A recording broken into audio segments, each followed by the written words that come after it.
ఆంధ్రప్రదేశ్ మాజీ సీఎం జగన్ పై గుంటూరు జిల్లా నగరపాలెం పోలీస్ స్టేషన్లో కేసు నమోదైంది. టీడీపీ ఎమ్మెల్యే రఘురామకృష్ణంరాజు ఫిర్యాదుతో జగన్తో పాటు సిఐడి మాజీ డీజీ సునీల్ కుమార్ పై కేసు నమోదు చేశారు పోలీసులు.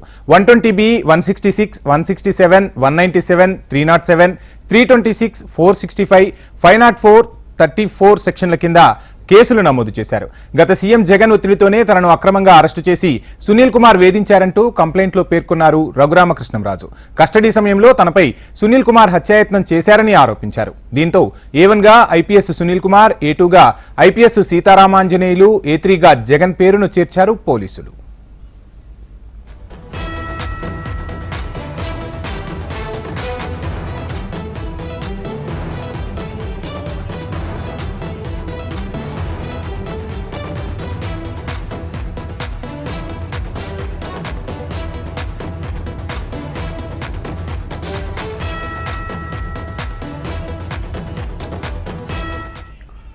ఆంధ్రప్రదేశ్ మాజీ సీఎం జగన్ పై గుంటూరు జిల్లా నగరపాలెం పోలీస్ స్టేషన్లో కేసు నమోదైంది. ఇక కేసుకు సంబంధించి ఫుల్ డీటెయిల్స్ మా ప్రతినిధి నరసింహ అందిస్తారు.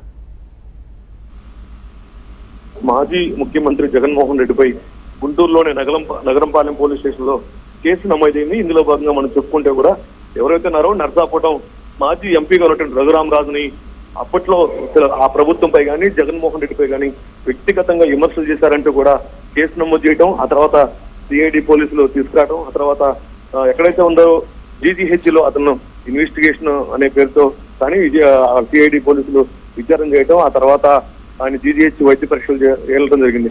అయితే ఆ టైంలోనే ఎవరైతే ఉన్నారో రఘురామరాజు, ప్రస్తుతం ఉండి ఎమ్మెల్యేగా ఉన్నారో రఘురామరాజు, ఆయన ఆ రోజు సిఐడి పోలీసుగా ఉన్నటువంటి ఎవరైతే ఉన్నారో వాళ్ళు తనని కొట్టారని చెప్పేసి, దాంతో పాటు తనపై హత్యాయత్నం ప్రయత్నం చేశారని చెప్పేసి కూడా ఆయన కస్టడీ సమయంలో తనపై హత్యాయత్నం ప్రయత్నం చేశారు, దాంతో పాటు అక్రమంగా అరెస్ట్ చేసి వేధించారు అని చెప్పేసి కూడా ఆయన ఫిర్యాదు చేయడం జరిగింది. సో ఈ నేపథ్యంలోనే ఎవరైతే ఉన్నారో ఈ ఘటనకు ఆ రోజు ఉన్నటువంటి పోలీసు అధికారిగా ఉన్నటువంటి వాళ్ళందరిపై కూడా ఆయన కంప్లైంట్ ఇవ్వడం జరిగింది.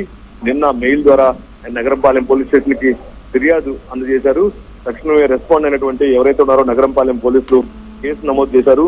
జగన్ తో పాటు అంతేకాకుండా కూడా సిఐడి మాజీ డీజీగా ఉన్నటువంటి సునీల్ కుమార్ పై కానీ దీంతో మనం చూడొచ్చు ప్రధానం కూడా 120B, 166, 167, 197, 307, 326, 465, 508 అట్లా కొన్ని సెక్షన్ల కింద కూడా కేసు నమోదు చేశారు.